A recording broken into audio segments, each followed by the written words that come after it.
juga berkaitan dengan pertanyaan di kubur. Kita di kubur ditanya berapa hal? 3. Apa saja?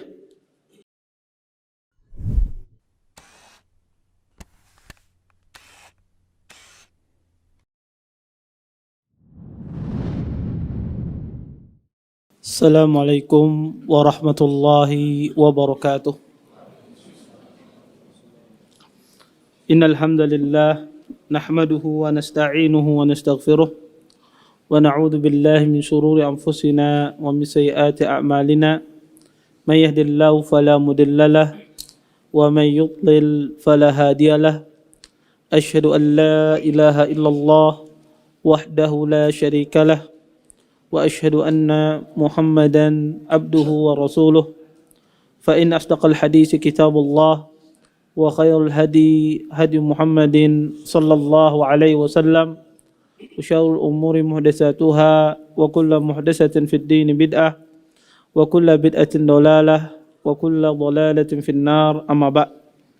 Hadirin bapak-bapak, ikhwan yang senantiasa dimuliakan oleh Allah Subhanahu wa taala. Segala puji bagi Allah Subhanahu wa taala dengan limpahan nikmat yang begitu besar, di antaranya nikmat iman, nikmat Islam, nikmat kesehatan, sehingga kita bisa berkumpul di salah satu tempat yang sangat mulia ini. Mudah-mudahan perkumpulan kita ini mendatangkan berkah di sisi Allah Subhanahu wa taala dan kita dapat mengambil manfaat dari apa yang akan disampaikan nantinya. Hadirin ikhwan yang dimuliakan oleh Allah Subhanahu wa taala, insyaallah kita akan membahas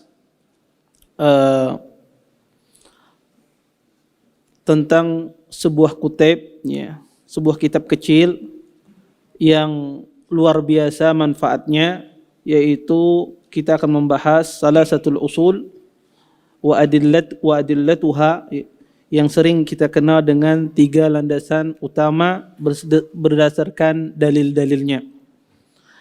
Kitab ini ditulis oleh seorang ulama yang luar biasa, yaitu ditulis oleh Syekh Muhammad bin Abdul Wahhab Ibnu Sulaiman At-Tamimi. Ya. Beliau salah satu ulama pada zamannya yang mendakwahkan tauhid, dan beliau seorang ulama yang sangat terkemuka. Beliau lahir pada tahun 1115 Hijriyah dan meninggal tahun 1206 Hijriyah. Kitab yang akan kita bahas ini, walaupun kitabnya kecil, ya, lembarannya cuma sedikit, tetapi manfaatnya luar biasa. Ya. Kenapa? Karena kitab ini berisi tentang perkara-perkara tentang masalah ilmu, tentang masalah agama yang tidak boleh seorang muslim tidak tahu.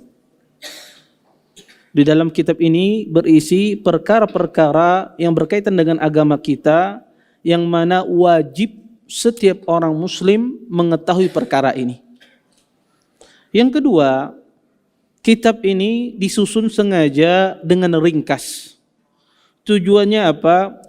Tujuannya untuk mendekatkan ilmu itu agar bisa dipahami dengan baik dan mudah, serta selalu diingat. Dan semacam itulah para ulama ketika mereka menulis kitab. Mereka menulis dengan sistematis. Ya.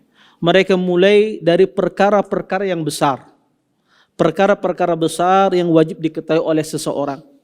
Ya, dimulai dari sedikit demi sedikit sehingga tersusun pada seseorang itu maklumat ilmu yang baik. Dan ini faidah kalau orang belajar kitab, ya rutin dia belajar kitab, membaca kitab, ya, urut kitabnya, maka ilmu yang didapatkan pun juga bagus. Tapi berbeda kalau orang kajiannya comot sana, comot sini, maka 20 tahun tetap saja kada kau bisa bahasa Arab. 20 tahun mengaji tetap saja masalah toharoh tidak paham-paham. Iya. Kenapa? Karena ilmunya tidak urut. Ilmunya tidak urut. Tetapi kitab ini sengaja disusun ya dengan sistematis yang luar biasa agar apa? Agar maklumat kita, pengetahuan kita tentang tauhid itu tertib. Ya. Dan ini sangat dasar sekali, sangat basic sekali, sangat dasar sekali. Makanya ada perkataan yang sangat indah dari Imam Az-Zuhri, ya. Man ramal ilm jumlatan dhahaba anhu jumlatan wa innama yutlabul ilm ala marril ayyam wal layali. Kata Imam Az-Zuhri yang disebutkan oleh Imam Al-Khatib Al-Baghdadi di dalam kitabnya Al-Jami li Ahlakir Rawi wa Adabis Sami, bahwasanya ilmu itu diambil, kita mencari ilmu itu dengan sedikit demi sedikit. Barang siapa mengambil ilmu itu dengan jumlah yang banyak, maka akan cepat pula perginya. Ya. Orang yang belajar setiap hari dia murajaah, mengulang pelajarannya, membaca sedikit demi sedikit, maka ilmu itu akan menempel di benaknya, di otaknya. Tapi berbeda dengan orang yang sistemnya SKS, ya, kebut semalam, betul cepat yang dia hafal, tetapi sehari pun sudah lupa dia. Maka ilmu itu diperolehnya dengan cara sedikit demi sedikit. Dan barang siapa menuntut ilmu dengan jumlah yang begitu besar, mengebut dia mencari ilmu, maka akan cepat pergi ilmu itu darinya. Ya. Dan sesungguhnya ilmu itu dituntut, dicari dengan waktu yang lama, ya, bermalam-malam, berhari-hari. Kemudian di antara pentingnya kitab yang akan kita bahas ini, kitab yang kita bahas ini juga berkaitan dengan pertanyaan di kubur. Kita di kubur ditanya berapa hal? 3. Apa saja? Ditanya tentang ditanya tentang Allah. Kemudian ditanya tentang Nabi, dan ketiga tentang agama. Kitab ini menjelaskan pertanyaan yang ada di kuburan tersebut. Maka kitab ini berkaitan dengan pertanyaan yang ada di kuburan, dan itu yang akan dirincikan secara terperinci oleh Syekh rahimahullahu taala. Kemudian kitab ini dinamakan oleh musannifnya, oleh penulisnya Syekh Muhammad Abdul Wahhab dengan nama Salasatul Usul, ya, Salasatu al-Usul, ya. Disebut dengan Salasatul Usul wa adillatuha, ya. Sebagian disebutkan namanya al-Usul as-Salasah. Ya, sering orang menyebut juga dengan al-Usul as-Salasah. Sebagian ahlul ilm mengatakan al-Usul as-Salasah itu kitab lain, bukan Salasatul Usul. Ya, sebagian ulama mengatakan al-Usul Salasah ya ini kitab Salatul Usul yang ditulis oleh Syekh Muhammad bin Abdul Wahhab. Karena ada juga kitab Syekh Muhammad Abdul Wahhab yang judulnya Al-Usul Salasah yang berkaitan dengan perkara anak kecil. Berkaitan dengan perkara anak kecil. Tetapi kitab Salatul Usul ini kadang-kadang juga dinamakan, ditulis juga dengan istilah Al-Usul As-Salasah.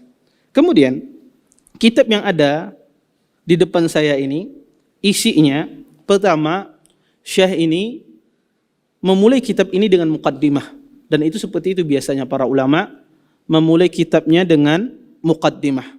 Apa isi muqaddimah beliau? Ya, muqaddimah beliau, ya, berisi pertama beliau berbicara tentang masalah perintah, ya, perintah tentang masalah berilmu, ya, perintah untuk mengetahui sebuah 4 perkara, ya. Perintah untuk mengetahui 4 perkara.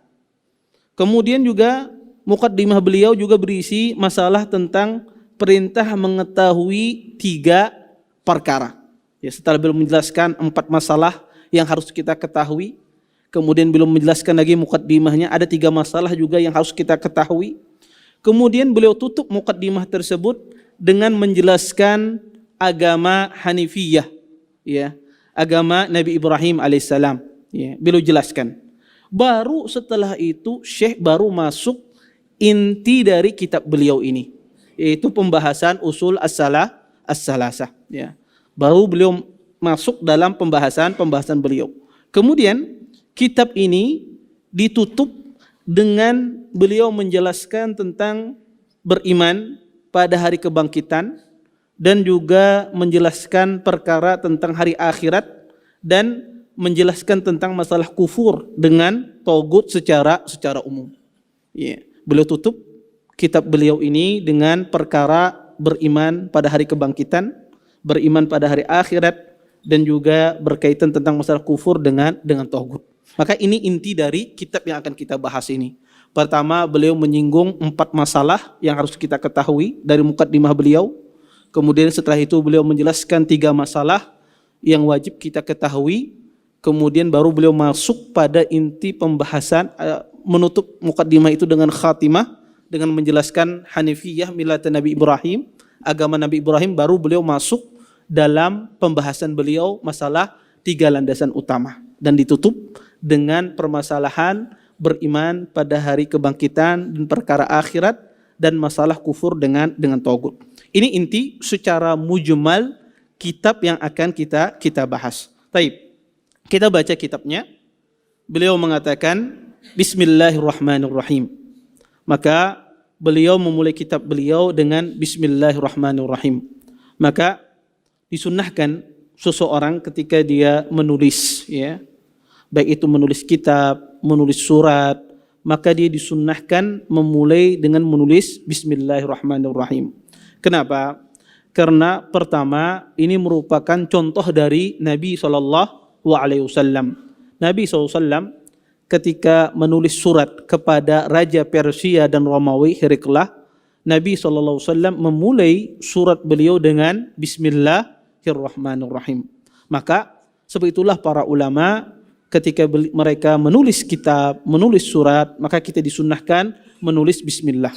Kemudian kita tabarruk, ya, dengan nama Allah tersebut. Ya, kita bertabarruk dengan nama Allah tersebut. Ya. Kemudian Bismillahirrahmanirrahim ini para ulama berselisih. Apakah Bismillah ini ayat di dalam Al-Quran? Ataukah dia zikir yang kita diperintahkan untuk membacanya? Terjadi perselisihan di kalangan para ulama. Ya. Maka Bismillah ini sebagian ulama mengatakan dia adalah ayat di dalam surah Al-Fatihah. Sebagian ulama mengatakan dia adalah satu surah di dalam Al-Quran. Sebagian ulama mengatakan dia adalah satu ayat di dalam Al-Quran. Yang benar, Bismillahirrahmanirrahim ini adalah satu ayat dari Al-Quran yang tujuannya untuk memisahkan antara satu surah dengan surah berikutnya.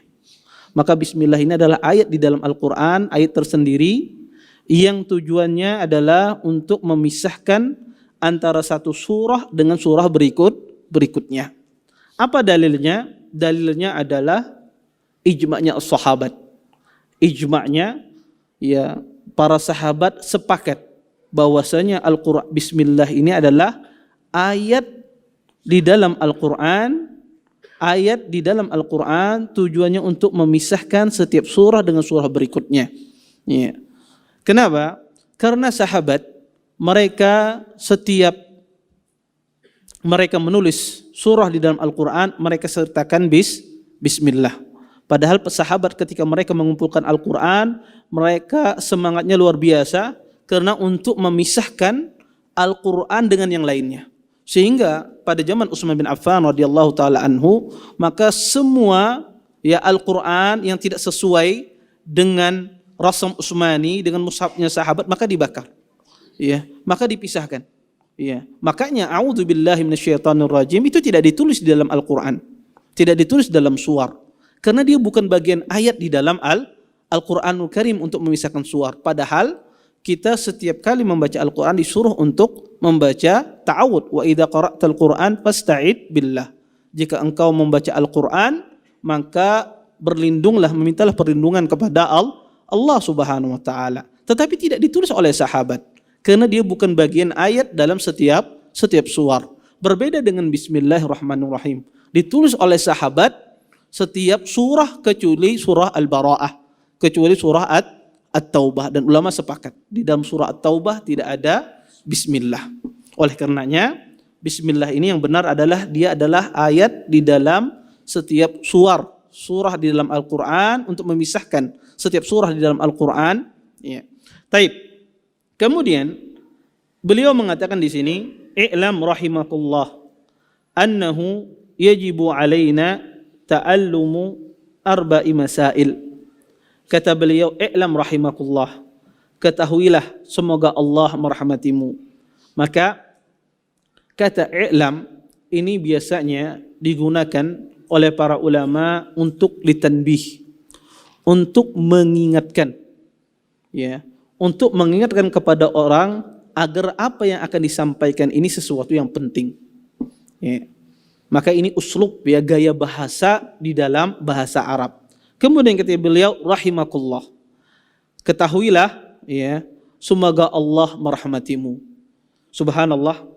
Pertama, di sini beliau mendoakan kerahmatan, ya, mendoakan rahmat Allah bagi orang yang membaca kitab beliau ini. Maka termasuk antum di dalamnya didoakan beliau, ya, i'lam rahimakallah, semoga Allah merahmatimu, dan ini doa oleh seorang alim. Kemudian di sini beliau mengaitkan i'lam, ketahuilah semoga Allah merahmatimu. Beliau di sini mengaitkan ilmu itu dengan rahmat. Karena orang menuntut ilmu itu sangat erat kaitannya dengan kasih sayang. Karena asas antara seorang guru dengan seorang murid itu dibangun dengan rahmah, dengan kasih sayang. Maka asal dalam mendidik orang, dalam memberikan ilmu kepada orang, asalnya adalah dengan penuh kelembutan, dengan kasih sayang. Ya, bukan asal mendidik seseorang itu dengan kekerasan. Ya. Karena semacam itulah yang diajarkan oleh Allah Subhanahu wa taala, disebutkan di dalam Al-Qur'an. Nabi SAW disuruh berlemah lembut kepada para sahabatnya. Karena asalnya mengajarkan ilmu itu adalah dengan kelembutan. Ya. Maka keliru orang kalau mulai mengajar itu dengan cara keras, kasar, diktator, ya. Kecuali matematika, Ustadz. Maka, ya, asalnya semua ilmu itu diajarkan dengan kelembutan. Kemudian kata beliau di sini, dan wajib bagi kita, kata beliau, mengetahui 4 masalah. Maka wajib bagi kita, kata beliau, mengetahui 4 masalah. Yang pertama, kata beliau, al-ula al-ilmu.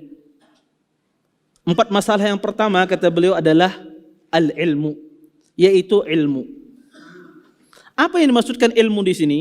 Ilmu apa yang wajib kita ketahui? Di sini beliau jelaskan, wa huwa ma'rifatullah wa ma'rifatu nabiyhi sallallahu alaihi wasallam wa ma'rifatu dinil Islam bil adillah.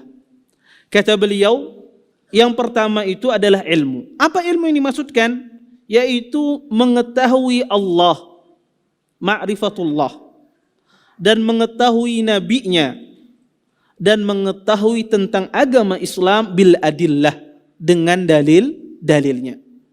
Di sini Syekh menyamakan makna ilmu dengan ma'rifah. Kata beliau, al-ilmu wa huwa ma'rifatullah. Sesungguhnya ilmu itu adalah ma'rifatullah. Banyak para ulama membedakan antara ilmu dengan ma'rifah. Membedakan antara ilmu dengan ma'rifah. Di antaranya Al-Askari, beliau menyebutkan dalam kitabnya Furuqul Lughah, beliau menyebutkan di antara pembeda antara ilmu dengan ma'rifah, kata beliau, al-ma'rifah itu bitafasir syai', mengetahui segala sesuatu secara terperinci. Itu dikatakan ma'rifah. Mengetahui segala sesuatu secara terperinci itu disebut dengan ma'rifah. Adapun ilmu itu lebih umum daripada ma'rifah. Tetapi Imam Ibn Qayyim rahimahullah ta'ala tidak setuju dengan pembedaan semacam ini. Imam Ibn Qayyim mengatakan bahwasanya perbedaan antara ma'rifah dengan ilmu, kata beliau, al-ilmu itu berkaitan dengan, kata beliau, al-ma'rifah itu berkaitan dengan zat, dengan zatnya sesuatu. Sedangkan ilmu itu berkaitan dengan keadaan sesuatu. Makanya kalau kita ditanya dalam bahasa Arab, apakah engkau tahu sama si fulan? Apakah engkau tahu sama si Zaid? Maka pertanyaannya, arafta Zaidan? Apakah engkau tahu Zaid? Tidak ditanya alimta Zaidan? Apakah engkau mengetahui Zaid? tetapi dalam bahasa Arab disebut dengan Arabta Zaidan, apakah kamu tahu Zaid? Karena berkaitan dengan zat seseorang, yaitu Zaid itu siapa. Tetapi kalau kita ingin berkaitan dengan pengetahuan kita tentang keadaan seseorang, maka tidak pakai dengan kata ma'rifah, tetapi berkaitan dengan kata ilmu. Misalnya saya katakan alimtu Zaidan sadiqan. Saya mengetahui Zaid itu adalah orang yang berjujur, orang yang berkata benar, kada berdusta, kada mengeramput. Maka kata Imam Ibnu Qayyim, ilmu itu berkaitan dengan zat sesuatu. Ma'rifah itu berkaitan dengan zat sesuatu, sedangkan ilmu itu berkaitan dengan keadaan seseorang. Kemudian kata beliau, perbedaan antara ma'rifah dengan ilmu itu, kata beliau, ma'rifah itu lawannya adalah al-inkar, mengingkari, ya. Sedangkan ilmu itu lawannya adalah al-jahlu, kejahilan. Maka ini kata beliau pembeda antara ilmu dengan ma'rifah. Tetapi Syekh Muhammad bin Abdul Wahhab, beliau melihat bahwasanya ilmu itu sama maknanya dengan makna ma'rifah. Kata beliau, al-ilmu huwa ma'rifatullah. Bahwasanya ilmu itu adalah ma'rifatullah, mengetahui Allah Subhanahu wa taala. Pertama, sebelum saya menjelaskan makna ma'rifatullah, ilmu yang dimaksud di sini, ya. Ilmu yang dimaksud di sini atau ilmu yang sering dimaksudkan di dalam Al-Qur'an, di dalam hadis Nabi SAW, yang dimaksudkan di sini adalah ilmu syar'i. Yang dimaksudkan di sini adalah ilmu asy-syar'i, ilmu yang Allah puji di dalam Al-Qur'an, atau ilmu yang dipuji oleh Nabi di dalam hadisnya adalah ilmu syar'i, ilmu yang berkaitan dengan agama. Seperti firman Allah Subhanahu wa taala, innama yakhshallah min ibadihil ulama. Sesungguhnya yang takut kepada Allah dari hambanya adalah para ulama. Kemudian ayat-ayat yang berbicara kul hal yastawil ladzina ya'lamun wal ladzina la ya'lamun. Kata Allah, apakah sama orang yang mengetahui dengan orang yang tidak mengetahui? Atau hadis Nabi SAW yang mengatakan man salaka tariqan yaltamisu fihi ilman, barang siapa menempuh sebuah jalan menuntut ilmu, sahhalallahu lahu bihi tariqan ilal jannah, maka Allah mudahkan baginya jalan ke surga. Maka keutamaan yang disebutkan di dalam ayat dan hadis-hadis ini adalah ilmu syar'i. Oleh karena itu, para ulama membagi ilmu itu menjadi dua. Ada ilmu itu ilmu syar'i, dan ada yang kedua ada ilmu duniawi. Ilmu syar'i ini hukumnya ada dua. Ilmu syar'i ini hukumnya ada dua. Pertama, ada ilmu syar'i yang wajib diketahui oleh seseorang. Ada ilmu syar'i yang hukumnya wajib, setiap orang harus menuntut ilmu tersebut. Tidak boleh tidak. Apa ilmu syar'i yang wajib dituntut itu adalah segala perintah Allah yang sifatnya wajib bagi kita kerjakan, maka wajib kita memiliki ilmu tentangnya. Maka semua perintah Allah yang sifatnya wajib, ya, yang kita untuk melaksanakannya, maka wajib kita mengetahui tentang ilmu tersebut. Seperti sholat misalnya, maka wajib bagi Anda mengetahui tata cara sholat yang benar. Tidak boleh tidak. Berdosa Anda kalau tidak mengetahui tata cara sholat yang benar. Ya. Seperti berhaji, maka wajib Anda ketika Anda berhaji, maka wajib Anda mengetahui tata cara haji yang benar. Dalam mentauhidkan Allah Subhanahu wa taala, perkara akidah, wajib Anda mengetahui. Belajar masalah akidah wajib. Karena Allah Subhanahu wa taala memerintahkan Anda untuk mentauhidkannya. Maka ilmu yang wajib itu adalah ilmu yang Allah wajibkan kita untuk perintah yang Allah perintahkan kepada kita untuk melaksanakannya. Kemudian yang kedua, ada ilmu itu ilmu yang mustahab. Yang mustahab itu yang disunnahkan seorang menuntut ilmu tersebut. Maka ilmu mustahab ini kadang-kadang pada sebagian orang bisa menjadi wajib, pada sebagian orang bisa mustahab. Contoh misalnya, seorang guru, dia tidak wajib mengetahui tentang masalah ilmu perdagangan. Karena bukan profesinya dia. Dia profesinya adalah seorang guru. Tidak wajib bagi dia. Tapi kalau dia belajar tentang masalah perdagangan, masalah tijarah, itu sunnah bagi dia. Tetapi kalau seorang pedagang, wajib dia belajar. Agar dia tidak terjerumus dalam hal-hal yang Allah haramkan. Maka ilmu yang mustahab ini kadang-kadang sunnah pada sebagian orang, tetapi kadang-kadang wajib pada sebagian orang. Kemudian, ilmu yang kedua adalah ilmu duniawi.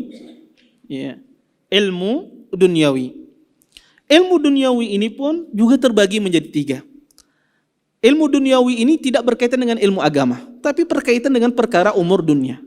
Ilmu duniawi ini ada hukumnya wajib yang kita tuntut, kita ketahui, yaitu segala perkara yang mana maslahat manusia tidak bisa tegak di muka bumi ini. Karena maslahat agama itu sangat erat kaitannya dengan maslahat dunia. Maka segala sesuatu agama tidak bisa tegak. Ya, akibat perkara dunia, maka perkara dunia ini menjadi wajib. Contoh misalnya adalah masalah yang berkaitan dengan hajat orang banyak, masalah kesehatan. Maka mengetahui tentang masalah kesehatan ini wajib pada sebagian orang dan tidak wajib pada sebagian orang. Maka yang dimaksudkan wajib di sini adalah wajib kifai. Pada sebagian orang menjadi wajib. Atau sebuah negara misalnya, wajib sebuah negara tersebut mengetahui ilmu tentang militer.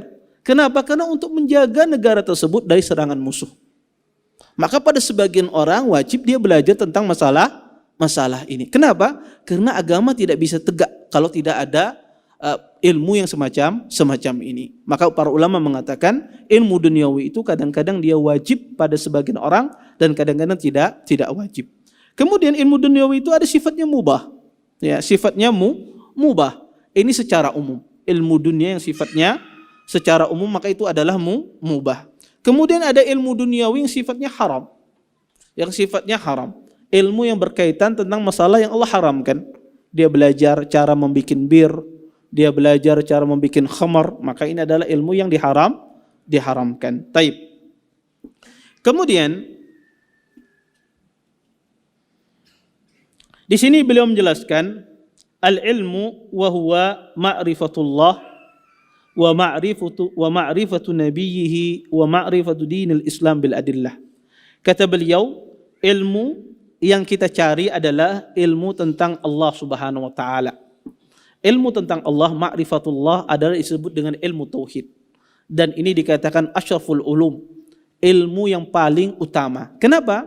Ilmu tauhid ini ilmu yang paling agung dari semua ilmu karena berkaitan dengan zat Allah Subhanahu wa taala. Ya, sesungguhnya kemuliaan ilmu itu berkaitan dengan siapa yang kita cari, tentang apa yang kita bahas. Maka kita membahas tentang Allah Subhanahu wa taala, berkaitan dengan Allah. Maka ilmu tauhid itu adalah asyraful ulum, ilmu yang paling utama di antara semua ilmu. Maka ini wajib kita mempelajarinya.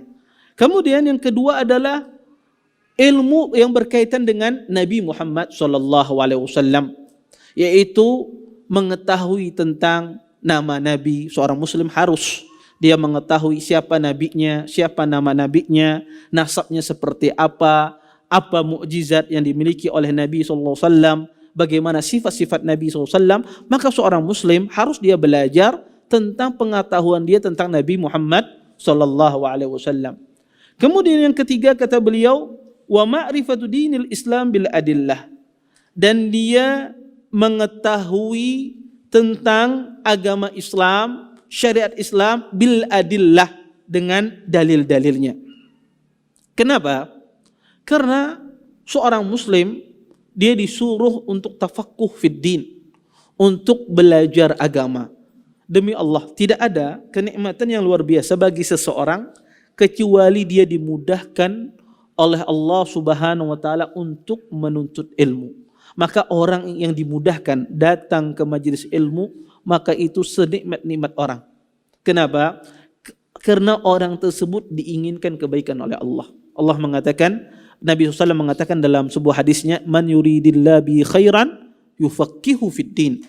Barang siapa yang Allah inginkan kebaikan pada orang tersebut, Allah jadikan dia faqih di dalam beragama. mafhum dari hadis ini, orang yang dijauhkan dari menuntut ilmu berarti orang tersebut dijauhkan dari kebaikan. Allah tidak menginginkan dia kebaikan. Maka ini rambu-rambu. Maka kalau Anda lihat diri Anda malas menuntut ilmu, Anda lihat diri Anda koler datang ke kajian yang dulunya rajin, maka itu pertanda jangan-jangan kita dijauhkan daripada kebaikan. Jangan-jangan Allah Subhanahu wa taala tidak menginginkan kebaikan pada kita. Karena orang yang menuntut ilmu itu orang yang diinginkan kebaikan oleh Allah Subhanahu wa taala. Dan kita tahu menuntut ilmu ini subhanallah, ya. Allah Subhanahu wa taala mengasih ganjaran menuntut ilmu ini berbeda dengan masalah ganjaran salat. Kalau salat itu sangat erat kaitannya dengan khusyuk. Ya, sangat erat kaitannya dengan seseorang menjalankan sunnah-sunnah di dalam salat. Makanya kata Nabi, ada yang salat itu orang dapat pahala setengahnya, sepertiganya. Kenapa? Karena kadang-kadang ketika sembahyang menghayal dan seterusnya. Maka berbeda pahalanya dengan orang yang khusyuk. Tetapi berbeda dengan orang yang menuntut ilmu. Nabi SAW mengatakan, "Man salaka tariqan yaltamisu fihi ilman, sahhalallahu lahu bi tariqan ila jannah." Barang siapa yang menempuh sebuah jalan menuntut ilmu, maka Allah mudahkan bagi dia jalan ke surga. Subhanallah, siapa saja yang menuntut ilmu, maka Allah mudahkan bagi dia jalan ke surga. Bahkan binatang-binatang, kata Nabi SAW, yang ada di muka bumi ini memintakan ampun untuk Anda. Siapa saja. Walaupun dia datang ke majelis ilmu, kada paham apa yang disampaikan oleh ustadznya. Dari awal sampai akhir ngaji sidin, kada paham. Ya. Kada tahu apa yang disampaikan, yang penting Anda hadir di majelis ilmu. Dapat pahala ini. Kadang-kadang ada orang datang di majelis ilmu, dari awal sampai akhir menghayal bisnisnya aja. Ya, kada tahu, yang penting di otaknya tadi berapa untung, ya payu berapa, enggak tahu. Tapi dia hadir di majelis ilmu. Apakah dia mendapatkan keutamaan ini? Mendapatkan keutamaan ini. Karena Allah tidak mensyaratkan antum hadir di majelis ilmu harus fokus mendengar apa yang disampaikan ustaz. Ya, harus mengerti apa yang disampaikan ustaz, tidak. Yang penting hadir di majelis ilmu. Ya. Ya, walaupun dia datang ya di awal sampai akhir guring aja sih, Den. Kadang-kadang ya orang-orang guring ini kadang-kadang mendonkan mental ustaz juga. Ustaznya sudah semangat persiapan, guring di muka kada semangat lagi ustaznya. Ya, makanya yang duduk di mukanya yang nyatat-nyatat jadi semangat. Ya. Taib. Maka ini keutamaan yang luar biasa. Maka tidak ada keutamaan yang ini diberikan oleh Allah Subhanahu wa taala dalam ibadah yang lain. Yang lainnya tidak mensyaratkan. Dalam ilmu itu, menuntut ilmu itu tidak mensyaratkan Anda paham mendapatkan fadilah ini. Tidak mensyaratkan Anda mengerti semua apa yang disampaikan. Yang penting Anda datang menuntut ilmu, Anda mendapatkan fadilah ini. Ini keutamaan yang luar biasa. Makanya kata beliau, ma'rifatu dinil Islam bil adillah. Ya. Maka seorang mengetahui agama Islam dengan dalil-dalilnya. Dan ini ciri khas dakwah salaf. Ciri khas dakwah al-sunnah. Mereka mengetahui agama dengan dalil, bukan dengan taklid, bukan dengan mengikuti kebiasaan, bukan mengikuti nini-nininya, kada. Tetapi mengikuti apa? Dalil. Mengikuti dalil. Dan seperti itu Allah Subhanahu wa taala memerintahkan dalam Al-Qur'an, ittabi'u ma unzila ilaikum min rabbikum wa la tattabi'u min dunihi awliya qalilan ma tadhakkarun. Kata Allah Subhanahu wa taala, ikutilah ma unzila ilaikum min rabbikum, apa yang diturunkan Tuhanmu kepada kalian. Maka ikuti Al-Qur'an dan sunnah. Dan jangan ikuti yang lainnya. Ya. Maka ciri khas dakwah salaf adalah mereka mengetahui sesuatu dengan dalil. Dan hak seorang penuntut ilmu kepada ustadznya, kepada gurunya bertanya dalilnya.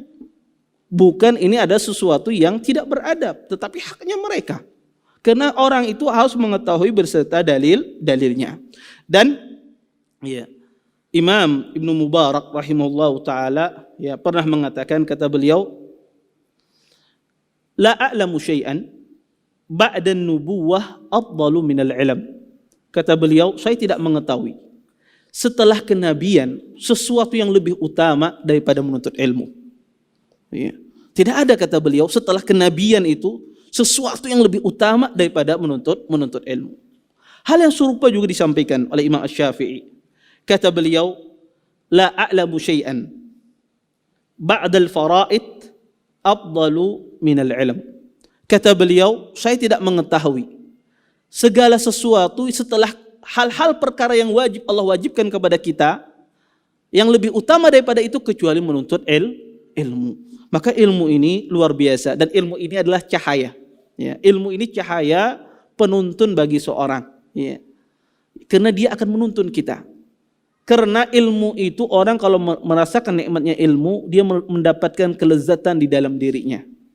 Dan kejahilan itu adalah merupakan kesengsaraan. Ya.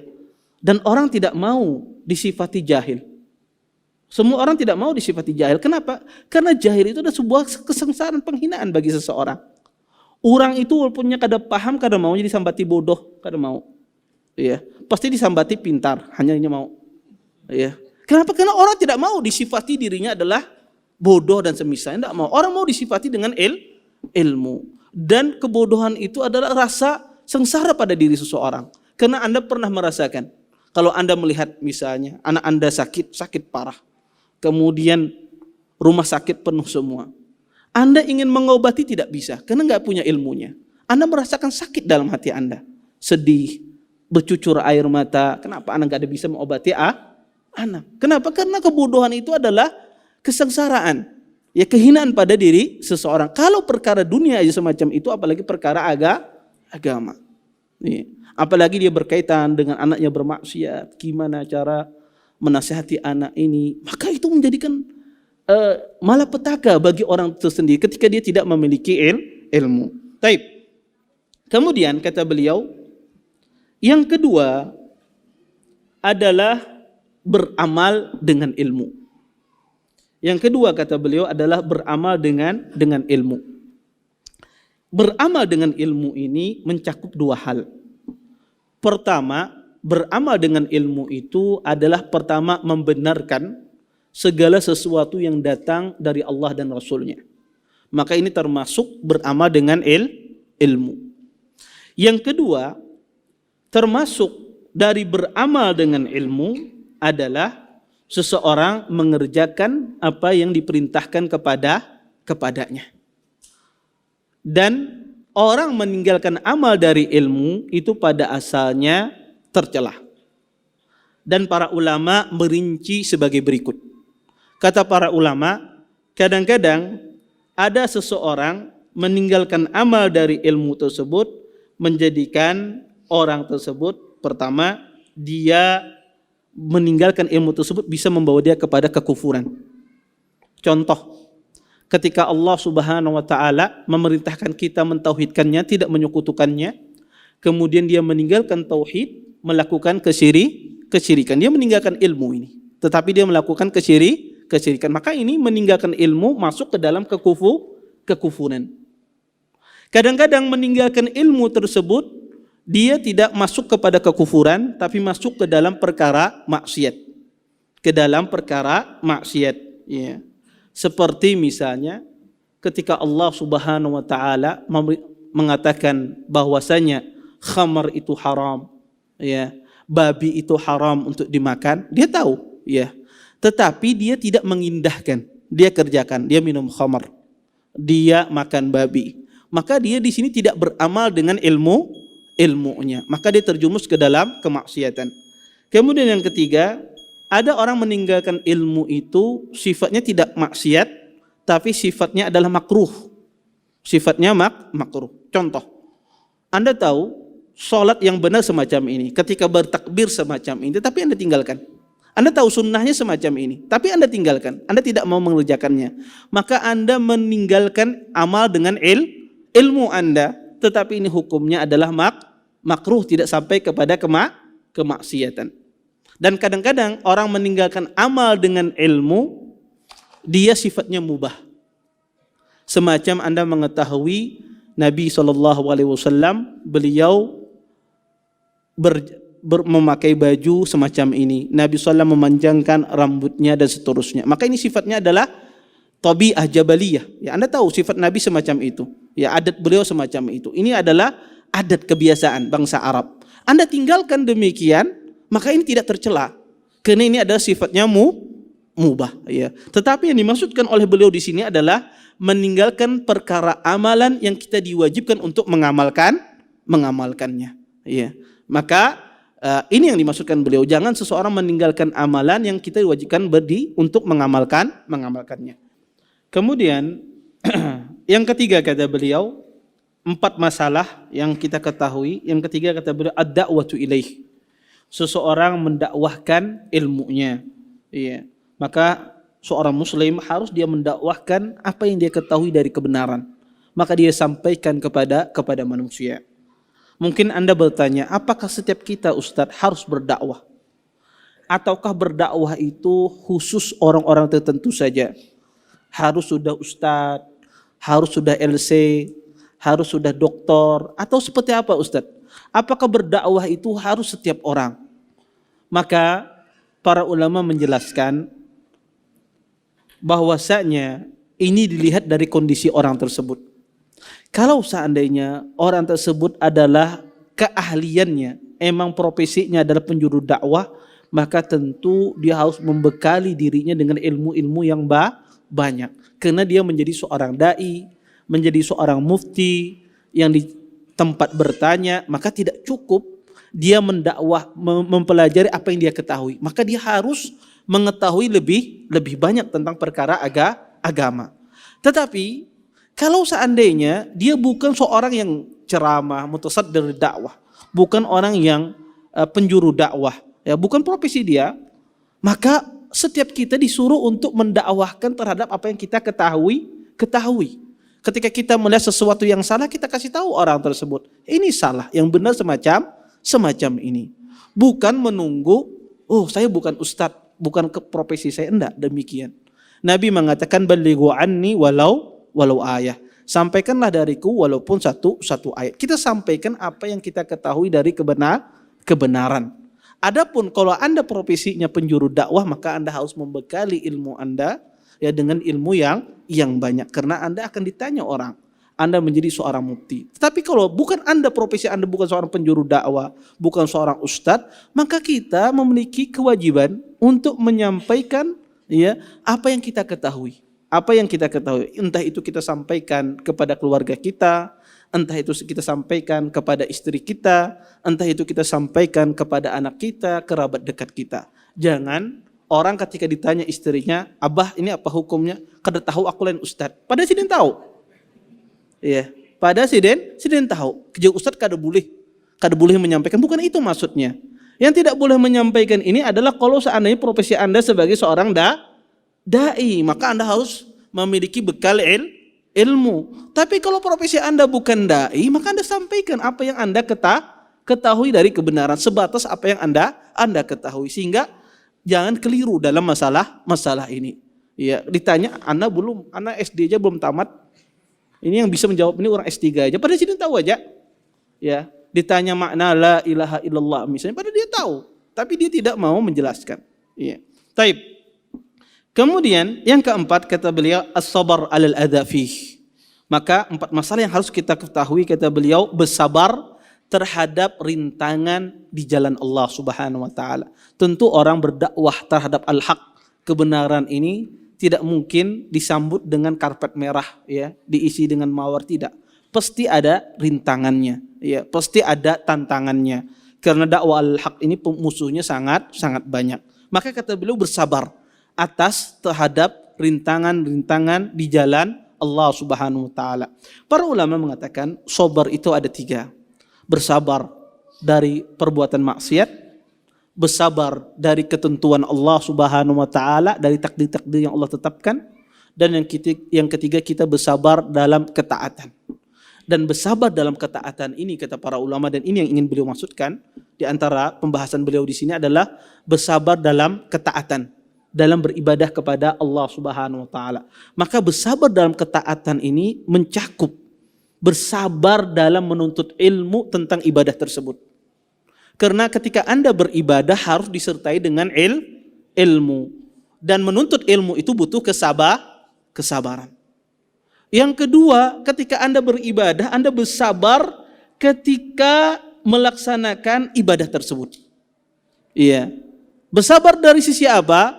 Anda bersabar bahwasanya berusaha Anda mengerjakan ibadah tersebut sesuai dengan apa yang dicontohkan oleh Nabi Shallallahu Alaihi Wasallam. Berusaha Anda untuk ibadah Anda sesuai dengan apa yang dicontohkan oleh Nabi Sallam. Kemudian bersabar, ya, setelah beramal. Ketika kita beribadah itu tidak hanya beribadahnya saja, setelah ibadah pun kita bersabar dari ibadah kita. Kenapa? Karena orang kalau tidak bersabar dari ibadah yang dia kerjakan, bisa jadi ibadahnya itu menjadi hangus, binasa. Kenapa? Karena ada hal-hal yang membatalkan ibadah kita. Di antaranya, ya, hal-hal yang membatalkan ibadah kita adalah ya perbuatan dosa.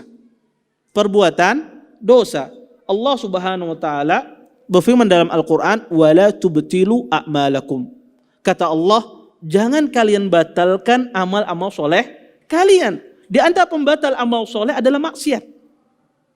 Sebagian jenis maksiat itu bisa membatalkan kebaikan yang kita kerjakan. Di antaranya apa? Allah sebutkan di dalam Al-Quran Al-Mannan. Orang yang suka menyebut-nyebut pemberiannya.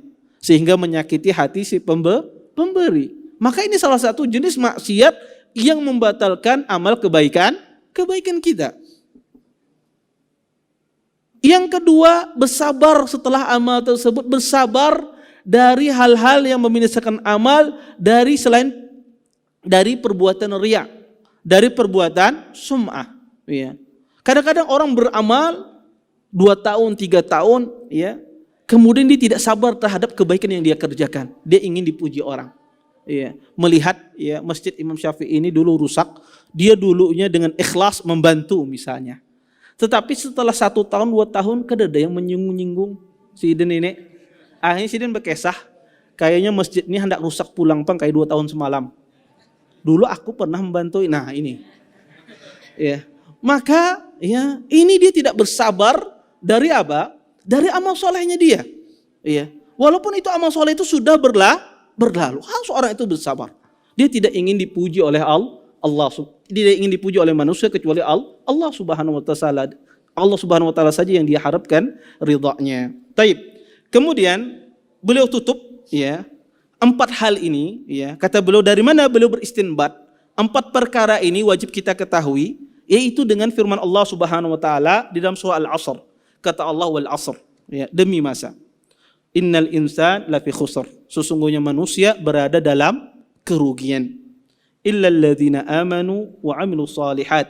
Kecuali orang-orang yang beriman dan beramal saleh, wa tawasau bil haq, dan orang yang memberikan nasihat, menyuruhkan kepada kebenaran, wa tawasau bis sabr, dan orang yang sering memberikan nasihat dalam kesabaran. Di sini beliau berdalil 4 masalah yang beliau sebutkan tadi. Pertama apa tadi? Al-ilmu, kemudian beramal dengan ilmu, kemudian yang ketiga adalah berdakwah, kemudian yang keempat adalah bersabar dari cobaan, ujian ya manusia ketika dia berdakwah di jalan Allah. Maka dalilnya kata beliau surah Al-Asr.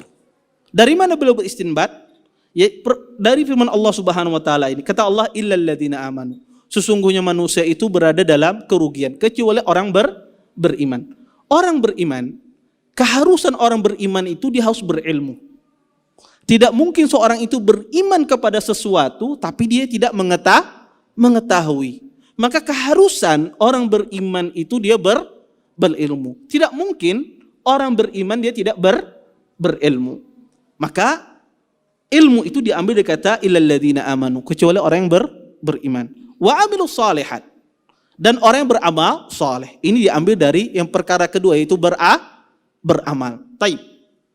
Di sini saya ingin sebagian orang kadang-kadang mendapatkan muskilah dalam ayat ini, permasalahan dalam ayat ini.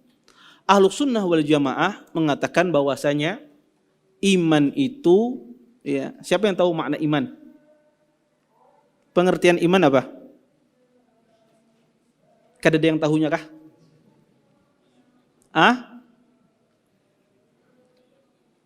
Meyakini di dalam hati, kemudian diucapkan dengan lisan, dilaksanakan dengan ya, anggota badan. Itu makna iman. Terdiri dari 3 unsur. Keyakinan dalam hati, diucapkan dengan lisan, kemudian diamalkan oleh anggota badan, badan kita. Taib. Sekarang Allah Subhanahu wa taala mengatakan illal ladzina amanu, orang beriman wa amilus shalihat, dan orang yang beramal saleh. Bukankah amal saleh di sini bagian daripada iman? Berarti ya, kenapa harus disebutkan wa amilus saleh? Kenapa cukup illal ladzina amanu? Sebagian orang mengatakan berdalil dengan ayat ini mereka membatalkan bahwasanya amal soleh itu bukan bagian dari iman.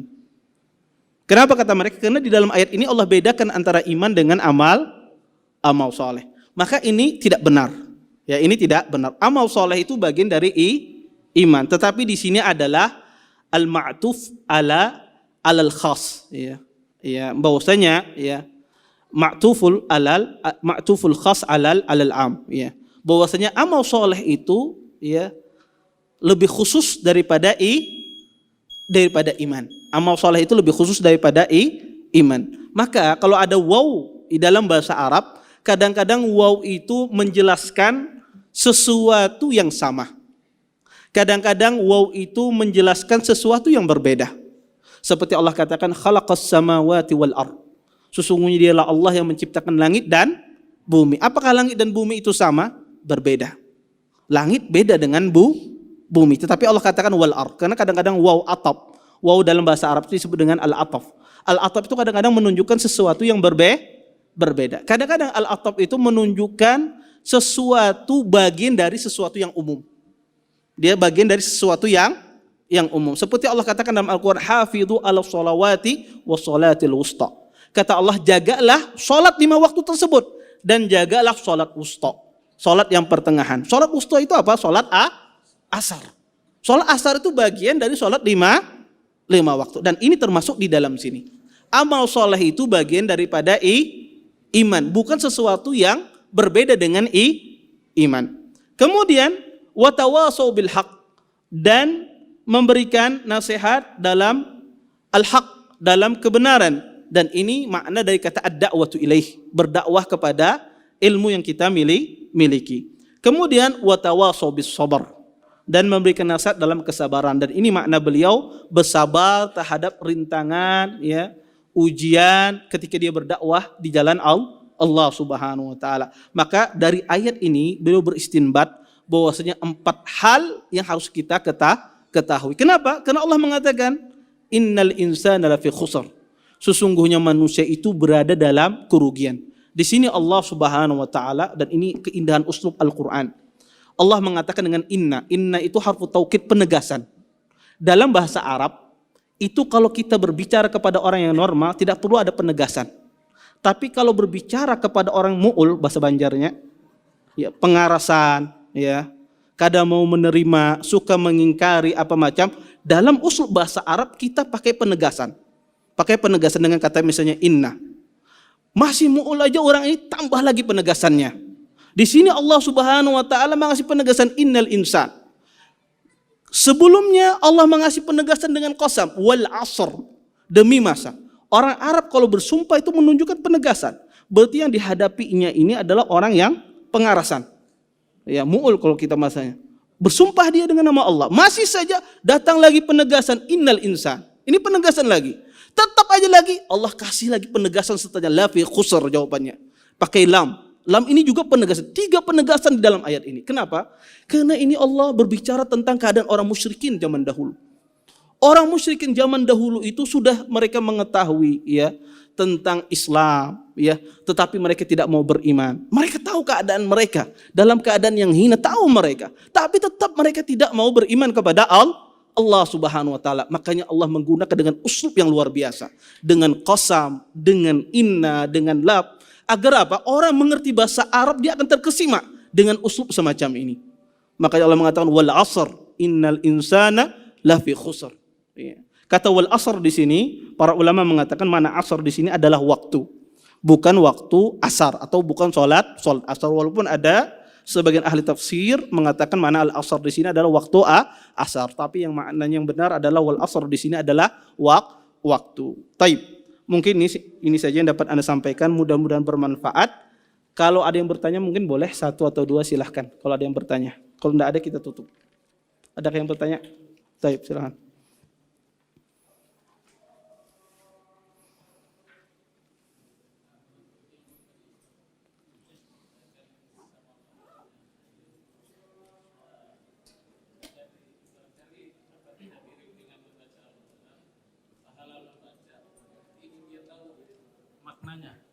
Coba diulang pertanyaannya.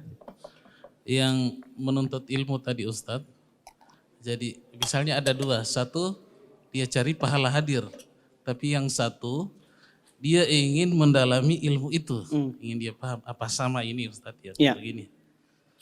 Yang kedua mungkin penjelasan surah At-Taubah tadi, mau ingin tahu aja kenapa sampai tidak pakai Bismillah, surah-surah yang lain kan semua pakai Ustadz. Mungkin penjelasannya aja. Itu aja Ustadz.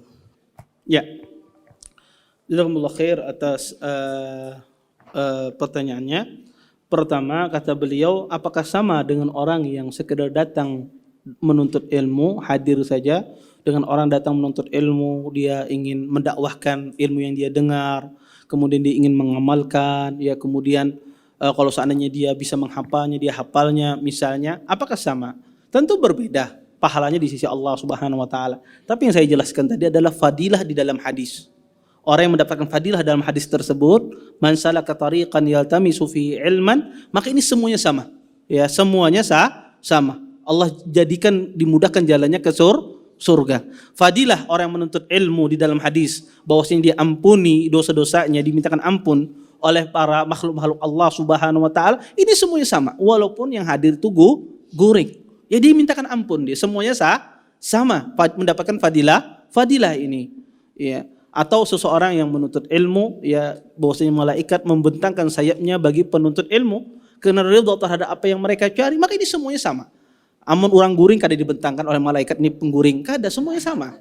Ya, semuanya sama dalam menuntut ilmu. Fadilahnya mendapatkan semuanya sama, tetapi pahala yang lain yang berkaitan dengan niat seseorang tentu ini akan berbeda. Semakin besar niat seseorang, maka semakin besar pahala yang dia dapatkan. Semakin kecil niat seseorang, maka semakin sedikit dia dapatkan. Kemudian yang kedua, masalah surah Al-Bara'ah kenapa tidak mulai bismillah, semacam itulah sahabat Nabi SAW. Disebutkan oleh para ulama ada beberapa alasan, sekarang saya lupa ya apa salah satu sebabnya, tetapi disebutkan oleh para ulama ada beberapa alasan, tetapi intinya para sahabat tidak menulis bismillah di dalam surah Al-Bara'ah. Saya lupa salah satu alasannya. Tetapi disebutkan oleh para ulama beberapa alasan kenapa surah Al-Bara'ah ini tidak dimulai bismillah. Tentu perkara ini asalnya tauqifi. Ya, perkara ini asalnya adalah tauqifi. Tauqifi itu artinya adalah perkara yang berasal dari Allah dan Nabi Muhammad SAW. Ya, itu berasal dari arahan Nabi Muhammad, bukan berasal dari sebuah ijtihad di kalangan sahabat. Ini yang pertama yang kita yakini. Yang kedua, para ulama kadang-kadang dalam perkara tauqifi itu kadang-kadang mengambil hikmah. Apa sebabnya, dicari sebabnya. Tetapi pada asalnya dalam perkara tauqifi ini, kalau kita tidak mengetahui hikmahnya maka tidak mengapa. Karena kita tidak dituntut untuk mengetahui hikmahnya. Tetapi disebutkan oleh para ulama ada beberapa alasan yang mendasari kenapa tidak disebutkan bismillah dalam surah Al-Bara'ah tersebut. Saya tidak lupa salah satu beberapa sebab-sebab yang disebutkan oleh para ulama. Allah taala alam. Taib. Ada lagi yang lain? Enggak ada? Taib. Kita tutup dengan doa kafatul majelis. Subhanakallahumma bihamdika asyhadu an la anta astaghfiruka wa atubu ilaik. Assalamualaikum warahmatullahi wabarakatuh. Terima kasih. Jazakumullah khairan wa barakallahu fikum. Video ini dibuat atas partisipasi dari donasi Anda. Semoga menjadi amal jariah bagi Anda semuanya.